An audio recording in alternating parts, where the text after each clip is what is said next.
Hello everyone, स्वागत है आपका हमारे चैनल में। हम लोग देख रहे हैं बीपीएससी के लिए घटना चक्र, और यहाँ पे बिहार संबंधित जो प्रश्न है उसको हम लोग देख रहे हैं। ठीक है, तो यहाँ पे पिछले लेक्चर में हम लोग बिहार के भूगोल के बारे में पढ़ा था। नेक्स्ट टॉपिक हमने कृषि उद्योग और विविध शुरू किया था, जिसके 10 क्वेश्चंस हम लोग ऑलरेडी कर चुके हैं और आपका पूरा बिहार का जो भूगोल है वो ख़त्म हो चुका है। आज के लेक्चर में हम लोग उसके आगे के प्रश्न देखेंगे और उसके साथ ही जो बिहार का इतिहास है उसके भी प्रश्न देखने की कोशिश करेंगे। ठीक है, तो 10 प्रश्न तक हो गया। आज हम लोग 11th क्वेश्चन के साथ शुरू करेंगे। यहाँ पे आज का पहला प्रश्न है, बिहार के इतिहास में पहली बार राज्य का आर्थिक सर्वेक्षण प्रस्तुत किया गया था, तो किसके समय में किया गया था? करेक्ट आंसर हो जाएगा सुशील मोदी के द्वारा। सुशील मोदी के द्वारा बिहार के इतिहास में पहली बार राज्य का आर्थिक सर्वेक्षण प्रस्तुत किया गया था। और ये बात कब की है? तो मार्च 2007 में बिहार के इतिहास में प्रथम बार आर्थिक सर्वेक्षण, जो तत्कालीन उप मुख्यमंत्री थे एवं राज्य के वित्त मंत्री हुआ करते थे सुशील कुमार मोदी, इनके द्वारा प्रस्तुत किया गया था। वर्ष 21-22 का आर्थिक सर्वेक्षण एवं बजट भी वर्तमान उप मुख्यमंत्री सह वित्त मंत्री, जिनका नाम है श्री तारकिशोर प्रसाद, इनके द्वारा प्रस्तुत किया गया था। ठीक है, नेक्स्ट है, बिहार में मानव विकास उप मिशन के अंतर्गत कितने विभाग शामिल हैं? तो यहाँ पे आ जाएगा 7 मिनिस्ट्रीज़ जो हैं वो इसके अंतर्गत शामिल है। पिछले लेक्चर में जब मैंने आपको बिहार का भूगोल पढ़ाया था तो उसमें कुछ प्रश्न ऐसे थे जो कि बिहार के जो ISFR रिपोर्ट है 2023 इस पर आधारित प्रश्न थे। ठीक है, तो कुछ डेटा जो थे वो इसमें पुराने दिए हुए थे, तो मैंने आपको नए डेटा बताए थे उसमें। पर अगर आपको और भी डिटेल में जानना है तो हमारे जो टेलीग्राम चैनल है उसमें पूरी रिपोर्ट, पूरी ISFR रिपोर्ट और इसके जो की फीचर्स हैं बिहार से रिलेटेड, वो सभी हमारे टेलीग्राम चैनल पे दिए हुए हैं। ठीक है, तो हमारा टेलीग्राम चैनल जो है उसको ज्वाइन करिए। अगर आपको इतनी ही इम्पॉर्टेंट जो वीडियोस हैं या फिर जो इम्पॉर्टेंट PDFs हैं, अगर उसकी ज़रूरत है तो आप लोग हमारा चैनल ज्वाइन कर सकते हैं। उसके जो डिस्क्रिप्शन है वो आपको हमारे चैनल के लिंक में मिल जाएंगे, तो आप विज़िट करिए हमारा चैनल और उसके बाद आपको सभी जो टेलीग्राम लिंक वगैरह है वो सब मिल जाएंगे, आप उसको ज्वाइन कर सकते हैं। इसके साथ ही जैसे कि हमारा नाम है द PYQ, तो उस तरह से डिफरेंट PYQs या फिर आपको क्विज़ मोड में क्वेश्चंस जो हैं वो भी मिल जाते हैं, जिससे आपकी तैयारी और भी स्ट्रॉन्ग होगी। ठीक है, तो यहाँ पे ऑप्शन नंबर B हमारा सही हो जाएगा। कौन कौन से उप मिशन, बिहार के मानव विकास उप मिशन के अंतर्गत कौन कौन से विभाग आते हैं? तो एक आता है स्वास्थ्य, दूसरा आता है शिक्षा, समाज कल्याण, SC ST कल्याण, फिर OBC और अति पिछड़ा वर्ग कल्याण, अल्पसंख्यक के लिए, जो माइनॉरिटीज़ हैं उनके लिए, और साथ ही आपदा प्रबंधन। ठीक है, ये सभी विभाग जो हैं मानव विकास के अंतर्गत आते हैं। नेक्स्ट यहाँ है क्वेश्चन है, बिहार सरकार के द्वारा कर्मचारियों के वेतन एवं पेंशन पर अपने समस्त संसाधन का कितना प्रतिशत व्यय किया जाता है? तो ये डेटा जो है ऑफ कोर्स ये फिक्स्ड नहीं है, सबके लिए ये बदलता रहता है, तो स्टार मार्क्ड क्वेश्चन है। बाद में आयोग ने इसको अपने उत्तर पत्रक में इस प्रश्न के उत्तर को तारांकित किया था। ठीक है, तो एक स्टार मार्क्ड क्वेश्चन था। नेक्स्ट है, बिहार राज्य विभाजन पूर्व की बात कर रहा है, कितने औद्योगिक क्षेत्र विकास प्राधिकरण थे? ठीक है, तो जब विभाजन नहीं हुआ था, यानी कि बिहार और झारखंड एक हुआ करता था, तब बिहार में कितने औद्योगिक क्षेत्र विकास प्राधिकरण हुआ करते थे?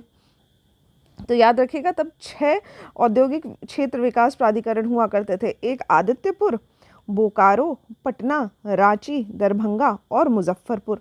ठीक है, तो ऑप्शन नंबर A हमारा सही हो जाएगा। ठीक है, तो पहले 6 औद्योगिक यहाँ पे क्षेत्र विकास प्राधिकरण हुआ करते थे, नाम मैंने आपको ऑलरेडी बता दिया। नेक्स्ट है, बिहार राज्य पर्यटन विकास निगम की टैगलाइन क्या है? ठीक है, तो यहाँ पे बिहार का जो पर्यटन विकास निगम है उसकी टैगलाइन है ब्लिसफुल बिहार। ठीक है, option number C blissful Bihar. ठीक है, ये इसकी टैगलाइन है।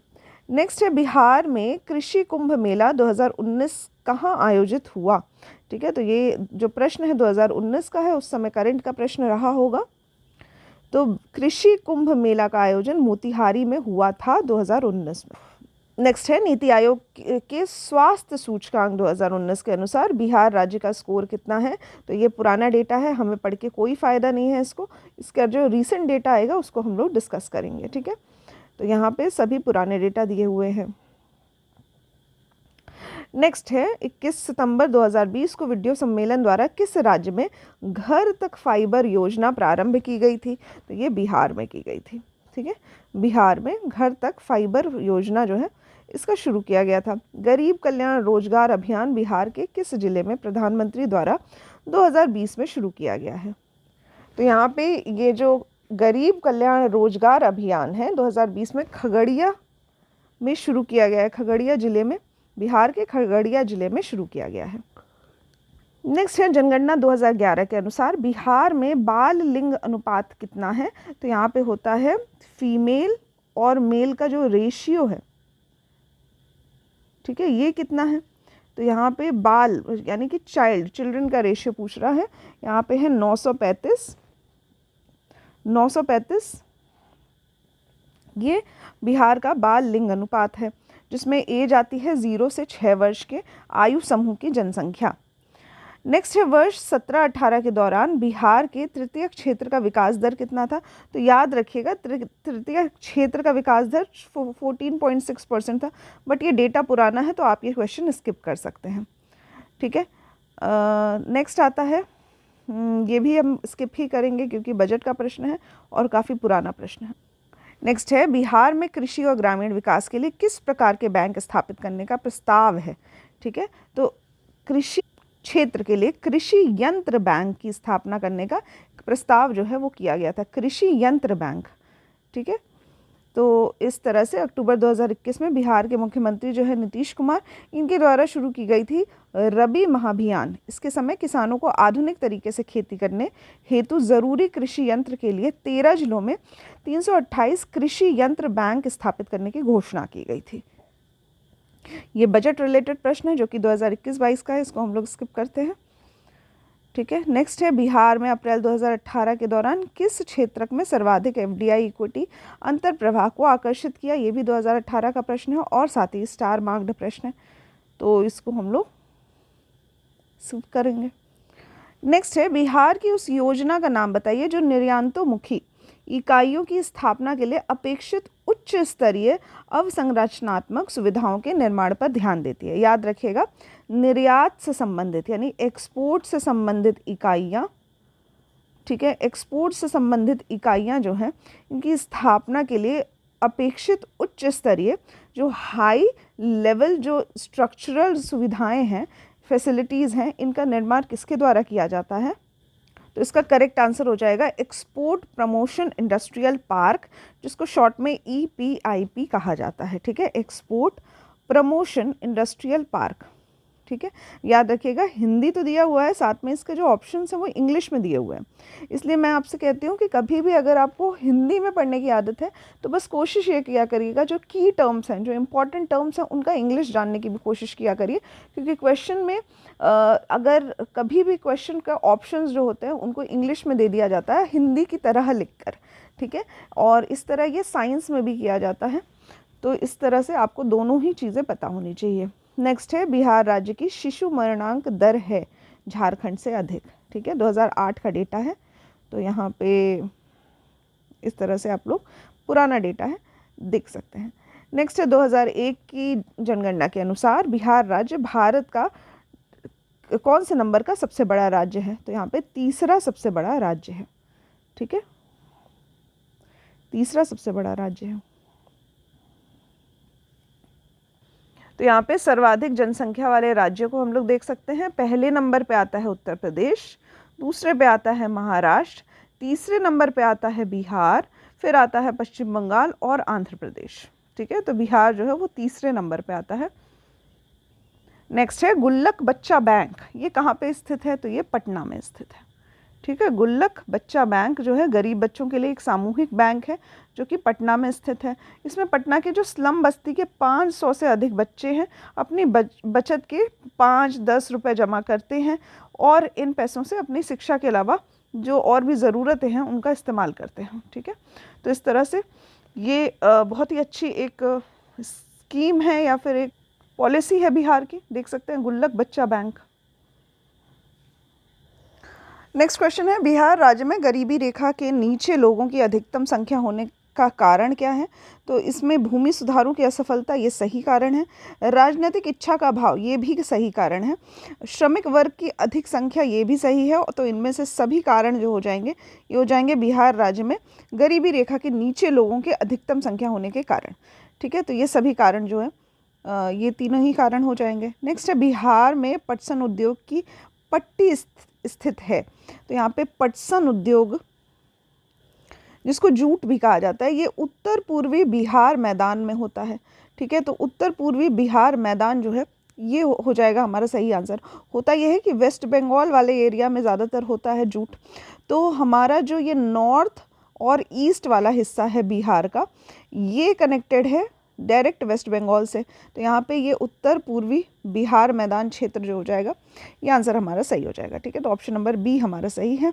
ज़्यादातर सबसे ज़्यादा बिहार में अगर बात की जाए तो पूर्णिया में सबसे ज़्यादा जूट का उत्पादन होता है, लगभग 70%। नेक्स्ट है, बिहार में पहली चीनी मिल जो है वो कहाँ स्थापित हुई थी? तो मरहोरा में। मरहोरा में बिहार की पहली चीनी मिल जो थी वो स्थापित की गई थी। नेक्स्ट है यहाँ पे महरौरा जो है, इसको यहाँ पे महरौरा लिखा है, यहाँ पे मरहौरा लिखा है, तो देख लीजिएगा दोनों एक ही चीज़ है।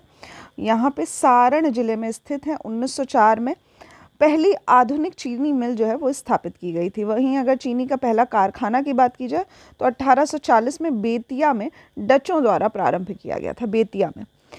बिहार का एक इस्पात कारखाना कहाँ है? तो जमशेदपुर में हुआ करता था, जब आपका झारखंड जो है बिहार में सम्मिलित था, तो उस वक्त पे जमशेदपुर में बिहार में इस्पात का कारखाना हुआ करता था। अभी तो बिहार में इस्पात जो है वो नहीं है, झारखंड में ही सारा एरिया जो है वो चला गया है। नेक्स्ट है, छोटा नागपुर पठार की मुख्य फसल क्या है? तो छोटा नागपुर पठार ज़्यादातर अपने मिनरल्स के लिए फेमस है, पर इसके अलावा यहाँ पे चावल भी होता है। ठीक है, तो चावल जो है वो हमारा सही आंसर हो जाएगा। नेक्स्ट है, बिहार राज्य की मुख्य नकद फसल कैश क्रॉप कौन सी है? तो गन्ना। ठीक है, तो यूपी बिहार का जो बेल्ट है वहाँ पे गन्ना जो है वो फेमस कैश क्रॉप होता है। इसके अलावा थोड़े क्वांटिटी में जूट भी होता है, तंबाकू भी होता है, मेस्ता भी यहाँ लिखा हुआ है। ठीक है, याद रखिएगा, जूट भी होता है। कहाँ होता है सबसे ज़्यादा? तो हमने अभी पढ़ा है पूर्णिया जिले में होता है। बिहार में औद्योगिक वित्तीय सहायता प्रदान करने हेतु कौन प्रमुख वित्तीय संस्था है? तो बिहार राज्य वित्त निगम जो है ये औद्योगिक वित्तीय सहायता प्रदान करता है। इसके अलावा बिहार राज्य वित्त निगम की जो स्थापना है 1954 में की गई थी। नेक्स्ट है, जातिवाद पर आधारित आतंकवादी सेना कास्ट बेस्ड टेररिस्ट की राजनीति निम्नलिखित राज्य में है। तो यहाँ पे बिहार में है। ठीक है, जाति पर आधारित आतंकवादी सेना बिहार में सक्रिय है। नेक्स्ट है, बिहार राज्य के चुनाव आयुक्त कौन है? तो कौन है पूछ रहा है, अभी तो ये पुराना डेटा हो गया है। ठीक है, तो अभी के लिए तो हम लोग इसको नहीं पढ़ेंगे।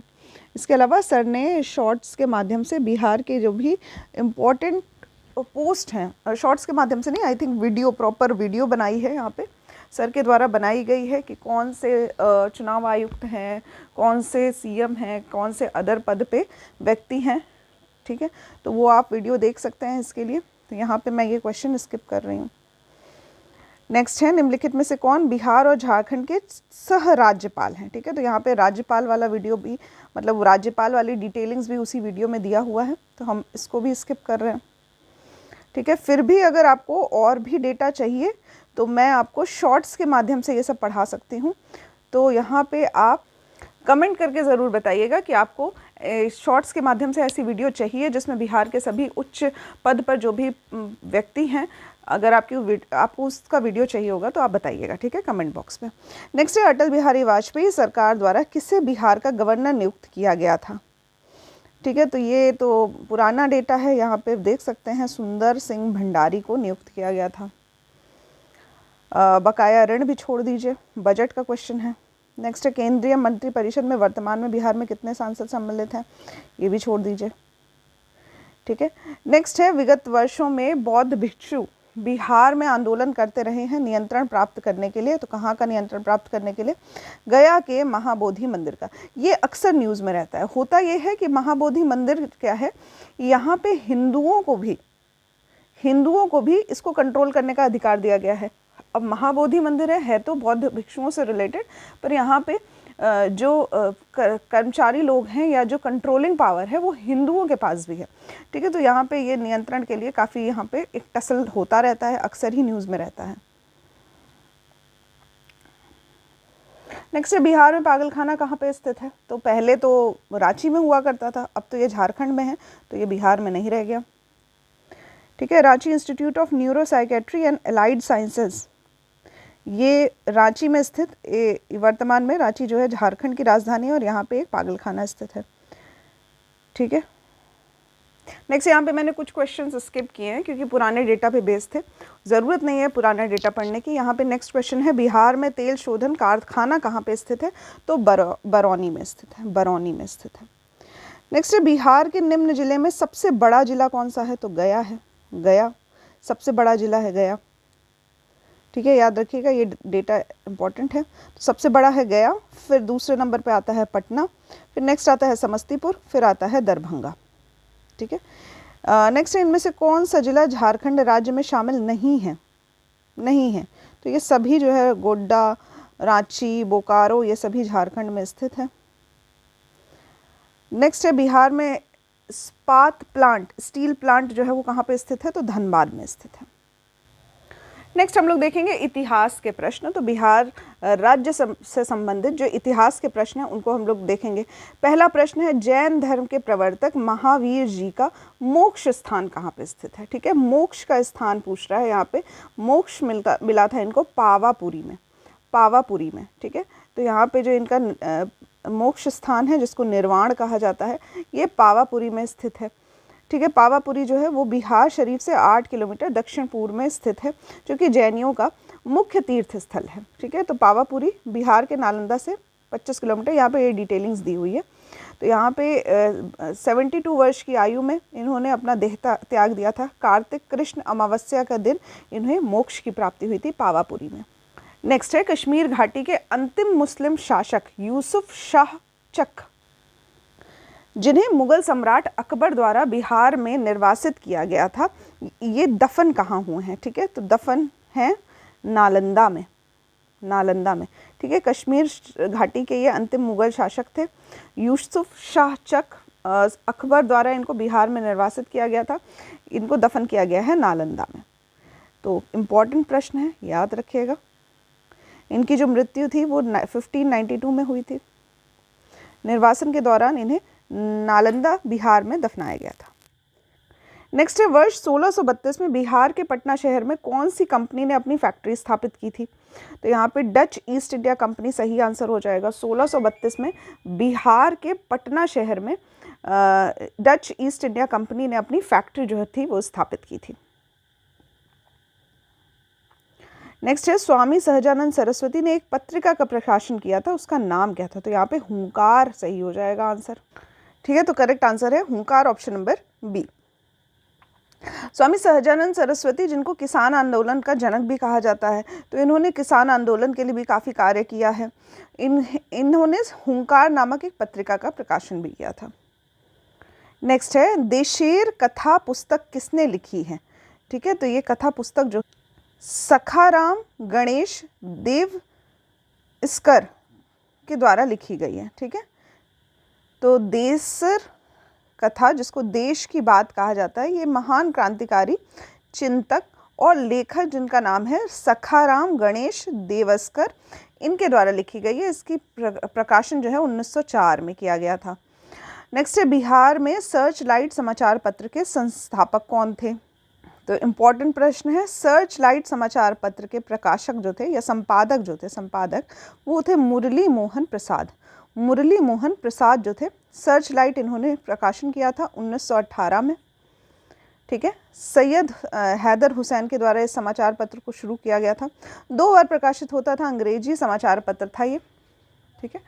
और इसके जो संपादक थे वो थे मुरली मनोहर प्रसाद। नेक्स्ट हमारा है किसके प्रयत्नों से बिहार प्रांतीय कांग्रेस का दूसरा अधिवेशन हुआ था? ठीक है, तो यहाँ पे बिहार प्रांतीय कांग्रेस की बात कर रहा है। इसका जो दूसरा अधिवेशन था वो श्री दीप नारायण सिंह के द्वारा, इनके प्रयत्नों के द्वारा हुआ था, ठीक है। तो एक विशेष प्रयत्न किया था जिसके फलस्वरूप बिहार प्रांतीय कांग्रेस का जो दूसरा अधिवेशन था जो कि 1909 में हुआ था, ये भागलपुर में संपन्न हुआ था। इसके जो अध्यक्ष थे वो थे डॉक्टर सच्चिदानंद सिन्हा। इस अधिवेशन में जी.के. गोखले और श्री खरे की विशेष उपस्थिति भी थी। नेक्स्ट है हजारीबाग में इस बिहारी स्टूडेंट्स कॉन्फ्रेंस का 16वां अधिवेशन हुआ था। तो कब हुआ था कि 1921 में हुआ था। ठीक है, बिहारी स्टूडेंट्स कॉन्फ्रेंस का 16वां अधिवेशन 1921 में हुआ था।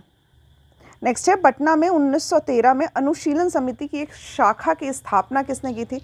तो अनुशीलन समिति का पटना में एक शाखा खोला गया था 1913 में, जिसके जो संस्थापक थे वो थे सचिंद्र नाथ सान्याल।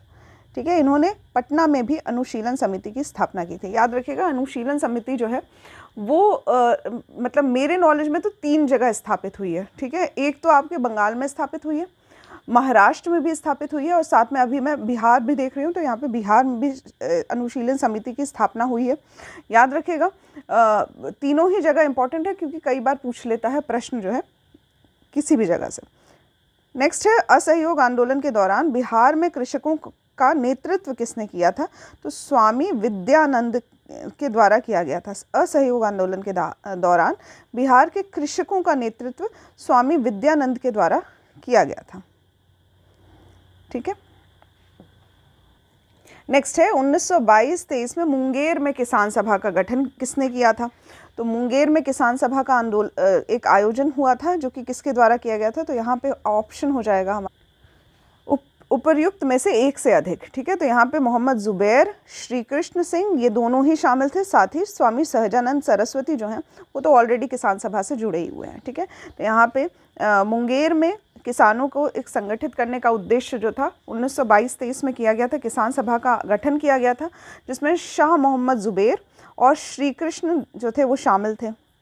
ठीक है, और इसको एक निर्णायक मोड़ जो है वो स्वामी सहजानंद सरस्वती के द्वारा दिया गया था। 1928 में किसान सभा को इन्होंने एक औपचारिक ढंग से इसकी स्थापना की। 1929 में इन्होंने प्रांतीय किसान सभा की स्थापना की थी। नेक्स्ट क्वेश्चन भी वही है, बिहार प्रांतीय किसान सभा का गठन किसने किया था? तो स्वामी सहजानंद सरस्वती ने किया था, और ये प्रथम अध्यक्ष बने थे इसके। कब किया था? तो 1929 में किया था, 1929 में किया गया था। ठीक है, इस सभा का विस्तार जो है बिहार के गांव में किया गया था। किसके द्वारा? तो कार्यानंद शर्मा, राहुल संकृत्यायन, पंचानन शर्मा, यदुनंदन शर्मा और जो वामपंथी नेता थे उनके सहयोग से इसको और भी प्रसारित किया गया था। नेक्स्ट है बिहार प्रोविंशियल सभा का गठन कब हुआ था? बिहार प्रोविंशियल सभा का गठन 1929 में हुआ था। ठीक है, 1929 में बिहार किसानों को संगठित करने और उनकी कठिनाइयों का निदान करने के उद्देश्य से 1929 में सोनपुर मेला के अवसर पर प्रांतीय सभा की स्थापना की गई थी। प्रांतीय सभा, ये बिहार प्रोविंशियल सभा जो है ये यही है, बिहार प्रांतीय किसान सभा, दोनों का नाम एक ही है, बस यहाँ पे इंग्लिश में लिख दिया गया है इस चीज़ को। नेक्स्ट है बिहार में स्वराज दल का गठन किसने किया था?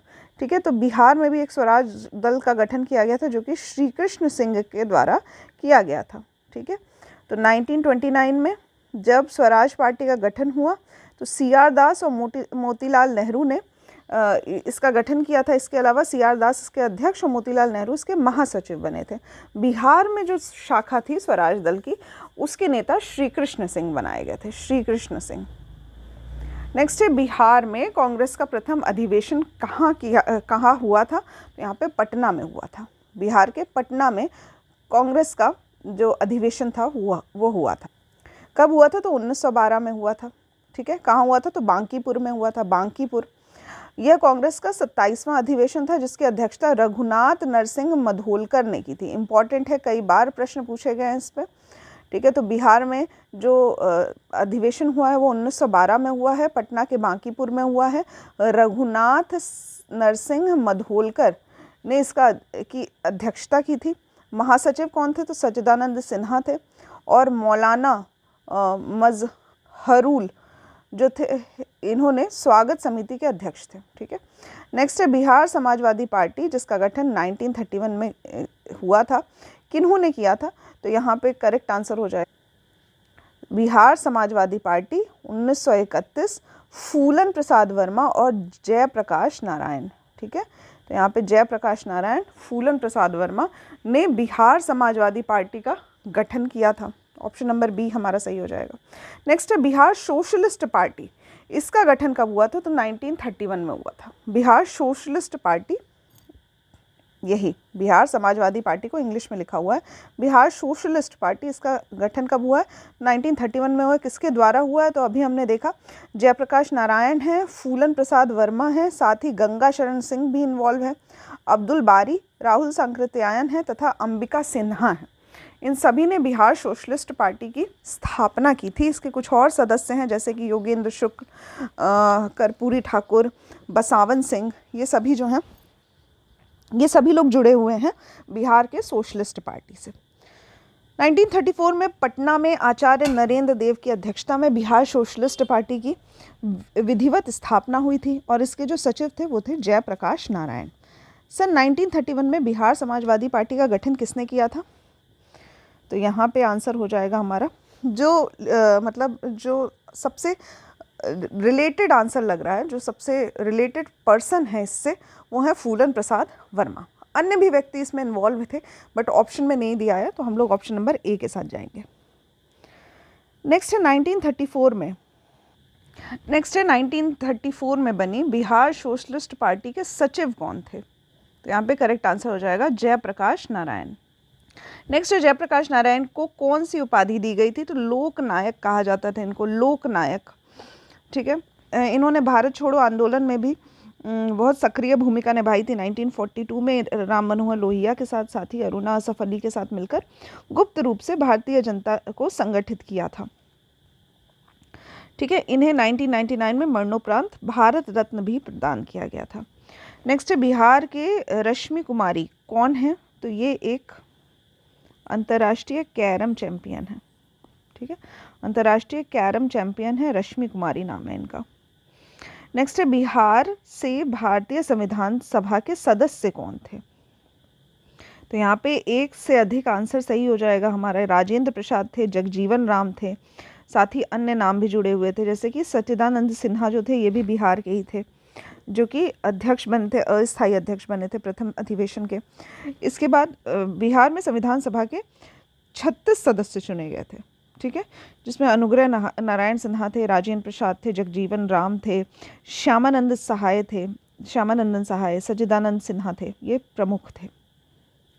नेक्स्ट है बिहार में 1937 में गठित प्रथम भारतीय मंत्रिमंडल का नेतृत्व किसने किया था? तो मोहम्मद यूनुस ने किया था। ठीक है, मोहम्मद यूनुस ने बिहार में 1937 में गठित प्रथम भारतीय मंत्रिमंडल का नेतृत्व किया था। नेक्स्ट है राजेंद्र प्रसाद ने किसे पाकिस्तान का जन्मदाता माना है? तो लॉर्ड मिंटो को माना है। नेक्स्ट है राजेंद्र प्रसाद ने किसे पाकिस्तान का जन्मदाता माना है? तो यहाँ पे लॉर्ड मिंटो को। ठीक है, इन्होंने कम्युनल अवार्ड्स शुरू किए थे, मतलब उस टाइम पे, सॉरी कम्युनल अवार्ड्स नहीं, इन्होंने सेपरेट इलेक्टोरेट शुरू किया था। ठीक है, पृथक निर्वाचन मंडल मुस्लिमों के लिए, सेपरेट इलेक्टोरेट लॉर्ड मिंटो के द्वारा शुरू किया गया था। वहीं से कहीं ना कहीं हिंदू मुस्लिम के बीच में एक दूरी जो है वो आने लग गई थी, तो इनको पाकिस्तान का जन्मदाता माना जाता है राजेंद्र प्रसाद के द्वारा। नेक्स्ट है पटना लॉन का गांधी मैदान के रूप में नामकरण कब किया गया था? ठीक है, पटना लॉन को गांधी मैदान का नाम जो है वो ये दिया गया था आज़ादी के बाद। तो यहाँ पे उपयुक्त में से कोई भी आंसर नहीं है। ठीक है, तो यहाँ पे आज़ादी के बाद 1948 में इसका नाम पटना लॉन हुआ करता था, बाद में इसको बदलकर गांधी मैदान कर दिया गया। ठीक है, याद रखिएगा। लेकिन आयोग ने इसका उत्तर क्या माना है? भारत के स्वतंत्रता के अवसर पर, ऑप्शन नंबर डी माना है इसका। नेक्स्ट है 1995 की समाप्ति पर बिहार के जिलों की कुल संख्या कितनी थी? तो यहाँ पे 1996 का प्रश्न है, इसको स्किप कर सकते हैं, ये हिस्ट्री का प्रश्न नहीं है। नेक्स्ट है पटना को प्रांतीय राजधानी बनाया गया था शेरशाह के द्वारा। शेरशाह ने पटना को प्रांतीय राजधानी बनाया था। ठीक है, याद रखिएगा शेरशाह का जो दफनाया गया है वो भी सासाराम बिहार में ही दफनाया गया है। ठीक है, तो यहाँ पे पटना को शेरशाह के द्वारा अपना एक भौगोलिक और स्मारक महत्व जानने के लिए एक प्रांतीय राजधानी बनाई गई थी। कब बनाई गई थी? तो 1541 में बनाई गई थी। यहाँ पे एक मजबूत किले का भी निर्माण कराया गया था, साथ ही इसको अपनी राजधानी बनाई गई थी। और भी लोगों ने, क्योंकि पटना का पुराना नाम पाटलिपुत्र होता है, तो पाटलिपुत्र जो है वो उदयन की भी राजधानी हुआ करता था। ठीक है, अजातशत्रु के जो उत्तराधिकारी थे उदयन, इनकी भी राजधानी हुआ करता था। पाटलिपुत्र नगर जो है उसने 3 साम्राज्यों की राजधानी बना था, वो मगध वंश, नंद वंश और साथ ही मौर्य वंश। नेक्स्ट है, निम्नलिखित में से किस नगर में जापानियों ने विश्व शांति स्तूप, जिसको वर्ल्ड पीस स्तूप कहा जाता है, निर्माण कराया? तो राजगीर में, राजगीर। ठीक है, रत्नागिरी पर्वत पर विश्व शांति स्तूप की जो निर्माण है वो जापान के बौद्ध संघ के द्वारा कराया गया है। नेक्स्ट है, पटना उच्च न्यायालय की स्थापना कब हुई है? तो 1916 में हुई है। ठीक है, 1912 में बंगाल से अलग हो गया था, बिहार राज्य बनाया गया था, और उसके अलावा बिहार और उड़ीसा पहले एक ही हुआ करता था। 1935 में या 36 में, 35-36 के दौरान बिहार और उड़ीसा राज्य को अलग किया गया था। पटना उच्च न्यायालय की स्थापना 1916 में की गई थी। नेक्स्ट है, यहाँ पे बिरसा मुंडा के गुरु कौन थे? इंपॉर्टेंट क्वेश्चन है, क्योंकि बिरसा मुंडा के बारे में तो लोग जानते हैं, गुरु के बारे में नहीं जानते। तो उनके गुरु थे आनंद पांडे। आनंद पांडे जो थे वो बिरसा मुंडा के गुरु थे। बिरसा मुंडा ने मुंडा विद्रोह जो कि 1900 में इसका नेतृत्व किया था। ठीक है, ये कहाँ से संबंधित है? तो ये सिंहभूम वाले जगह से संबंधित है। नेक्स्ट है, उस क्षेत्र की पहचान करें जहाँ संथालों ने 1855-56 में अपनी सरकार की घोषणा कर दी थी। तो भागलपुर राजमहल की वो जगह है जहाँ पे संथाल विद्रोह हुआ था, संथाल विद्रोह, और 1855-56 में इन्होंने अपनी एक सरकार जो थी वो बना ली थी। ठीक है, तो यहाँ पे संथाल विद्रोह के बारे में दिया हुआ है। एरिया कौन सा है? तो यह है भागलपुर राजमहल वाला एरिया। नेक्स्ट है, 1857 के विद्रोह में बिहार के कई नगरों को प्रभावित किया। बिहार में विभिन्न नगरों में विद्रोह के विस्फोट का सही क्रम निम्नलिखित में से कौन सा है? तो आपको एक सही क्रम लगाना है, काफ़ी इंपॉर्टेंट प्रश्न है, ये भी देख लीजिएगा। तो सही क्रम है रोहिणी, फिर पटना, मुजफ्फरपुर, जगदीशपुर। ठीक है, जगदीशपुर से कौन संभाल रहा था, इसका नेतृत्व कौन कर रहा था? तो कुंवर सिंह। ठीक है, कुंवर सिंह के नेतृत्व में हो रहा था। ठीक है, कुंवर सिंह ने इसका नेतृत्व किया था, और जगदीशपुर में विद्रोह जो था वो शुरू हुआ था। नेक्स्ट है, बिहार के किस नेता ने महात्मा गांधी के साथ किसान आंदोलन का नेतृत्व किया? यहाँ पे राजकुमार शुक्ल हो जाएंगे। राजकुमार शुक्ल ही वो व्यक्ति थे जो कि गांधी जी को चंपारण सत्याग्रह के लिए बिहार लेके आए थे।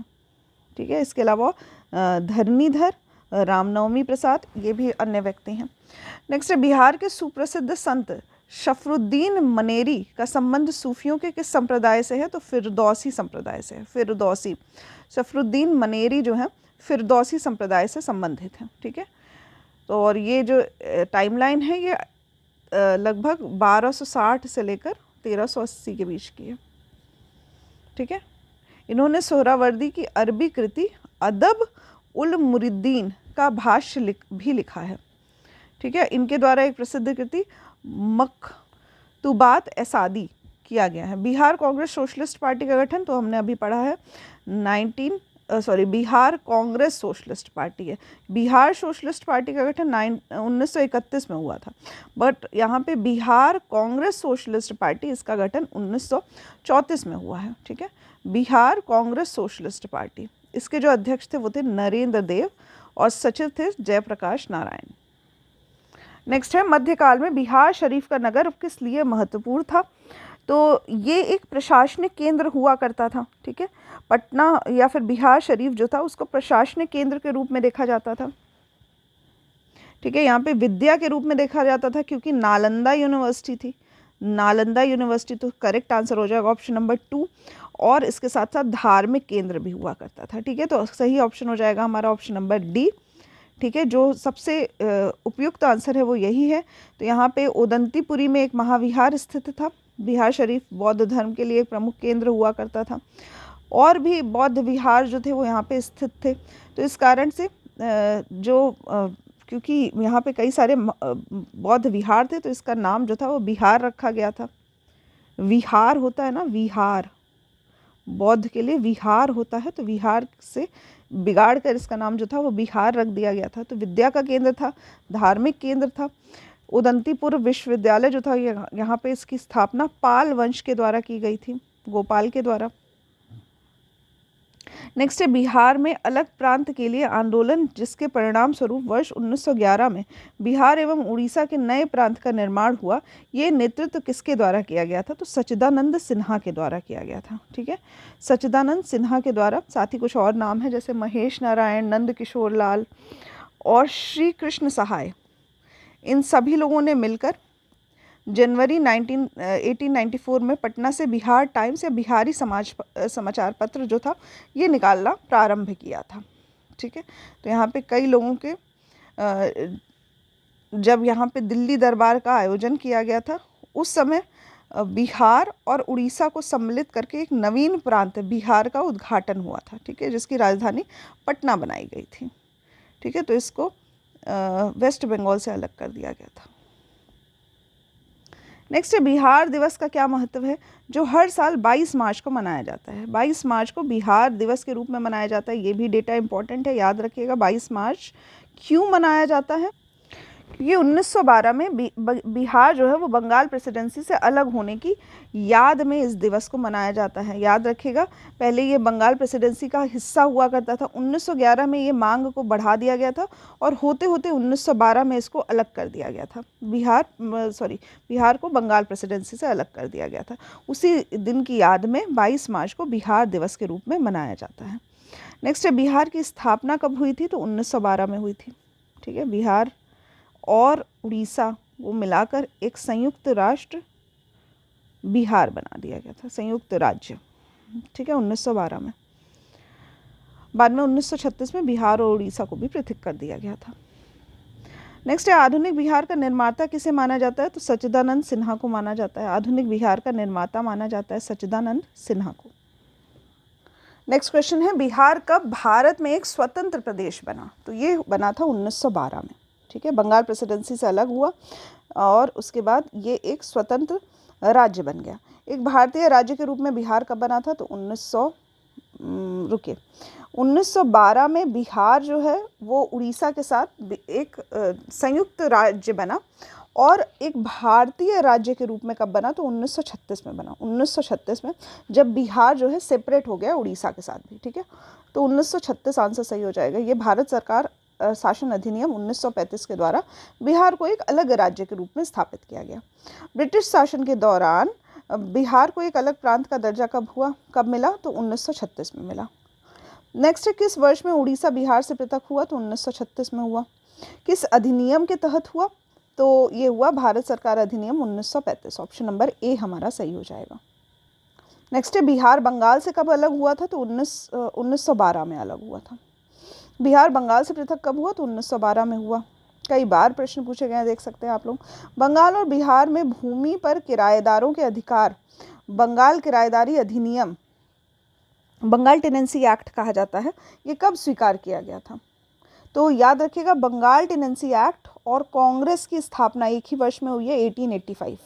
ठीक है, काफ़ी इंपॉर्टेंट है। बंगाल टेनेंसी एक्ट जो है भूमि पर किराएदारों के अधिकारों को स्वीकार किया गया था इसमें, बंगाल और बिहार के लिए, तो ये काफ़ी इंपॉर्टेंट है। नेक्स्ट है बिहार विधान परिषद की पहली बैठक किस वर्ष बुलाई गई थी? इंपॉर्टेंट प्रश्न है। तो बिहार विधान परिषद की पहली बैठक 1912 में इसका गठन हुआ, 1913 में बुलाई गई थी पहली बैठक। ठीक है, बिहार विधान परिषद की पहली बैठक 1913 में बांकीपुर में प्रथम बैठक जो है वो बुलाई गई थी। तो यहाँ पे गवर्नमेंट ऑफ इंडिया एक्ट 1912 के द्वारा बिहार विधान परिषद का गठन किया गया, जिसमें 3 पदेन सदस्य थे, 21 निर्वाचित सदस्य थे और 19 जो थे वो मनोनीत सदस्य थे। नेक्स्ट है 1908 में छोटा नागपुर कास्ट अधिनियम ने रोक लगाई। किस पर रोक लगाई? तो यहाँ पे बैठ बेगारों पर रोक लगाई थी। ठीक है, तो 1902 और 10 के बीच सर्वेक्षण और भूमि प्रबंध तथा वर्ष 1908 के छोटा नागपुर काश्तकारी अधिनियम ने आदिवासियों के खुटकती अधिकारों को मान लिया। ठीक है, और जो बैठ बेगारी थी या फिर बलात् श्रम, याद रखेगा फोर्स्ड लेबर, बलात् श्रम जो था इसके उन्मूलन किया था। तो यहाँ पे बैठ बेगार कहा जाता है, या फिर इसको कहा जाता है बलात् श्रम, या फिर कहा जाता है जो अधिकार थे आदिवासियों के लिए, उनको फोर्स्ड लेबर से बचाने के लिए एक अधिनियम पास किया गया था जिसको छोटा नागपुर काश्तकारी अधिनियम कहा जाता है। नेक्स्ट है छोटा नागपुर काश्तकारी कानून कब पारित किया गया था? तो 1908 में पारित किया गया था। 1908 जो है वो हमारा सही आंसर हो जाएगा। तो यहाँ पे 51 क्वेश्चन जो है वो हमने हिस्ट्री के कर लिए हैं। इसके अलावा जो बिहार का राज व्यवस्था है, साथ ही विविध प्रश्न हैं, वो अभी बचे हुए हैं। तो नेक्स्ट लेक्चर में हम लोग उसको कंप्लीट करने की कोशिश करेंगे। तो आज के लेक्चर में बस इतना ही। रिवाइज करते रहिए, साथ ही जो भी आपको समस्या है वो आप लोग कमेंट बॉक्स में लिखिएगा। कमेंट आप लोग नहीं करते हैं, मुझे समझ में नहीं आता है, हो सकता है आपको चीज़ें समझ नहीं आती है, तो वो आप लिख सकते हैं। लेक्चर अच्छा लगे बुरा लगे, जो भी आपके मन में आता हो एटलीस्ट कमेंट करके बताइए, ताकि हम लोग आपके सुझाव पर कुछ कार्य कर सकें सही तरीके से। तो यहाँ पर आज के लेक्चर में बस इतना ही। Thank you for watching.